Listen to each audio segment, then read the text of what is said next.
কাগজ কলমে কোনো সৌন্দর্যের যথাযথ ব্যাখ্যা করা সম্ভব নয়। সৌন্দর্যের মুখোমুখি গিয়ে দাঁড়াতে হয়। সুখী হওয়ার একটা অদ্ভুত ক্ষমতা আছে মানুষের। এ জগতের সবচেয়ে সুখী হচ্ছে সে যে কিছুই জানে না। যার কাছে ঘুম আনন্দময়, সে এই পৃথিবীর সবচেয়ে সুখী মানুষ। অতি সামান্য জিনিসেও মানুষকে অদ্ভুত করে ফেলতে পারে। খুব সুন্দর কোনো কিছু দীর্ঘস্থায়ী হয় না। খুব ভালো মানুষও বেশি দিন বেঁচে থাকে না।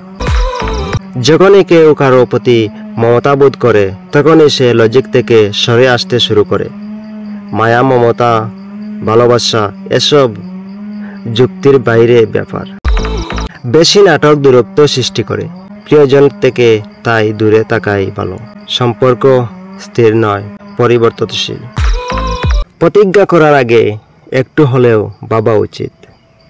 মিথ্যা দিয়ে হাসানোর চেয়ে সত্য বলে কাঁদানো অনেক বেশি ভালো। নিজের জন্য নিজেকে এগিয়ে আসতে হবে। চিন্তা করতে হবে ভাবনার সাথে। প্রয়োগী বাস্তবতার সন্নিবেশন ঘটাতে হবে। অনুকরণ নয়, অনুসরণও নয়। নিজেকে খুঁজুন, নিজেকে জানুন, নিজের পথে চলুন। ঈশ্বর আমাদের সফলতা চায় না, তিনি চান আমরা যেন চেষ্টা করি। প্রশিক্ষণের প্রতিটি সময়কে আমি ঘৃণা করেছি, কিন্তু নিজেকে বলেছি এখন কষ্ট করো, সারা জীবন বসে খেতে পারবে।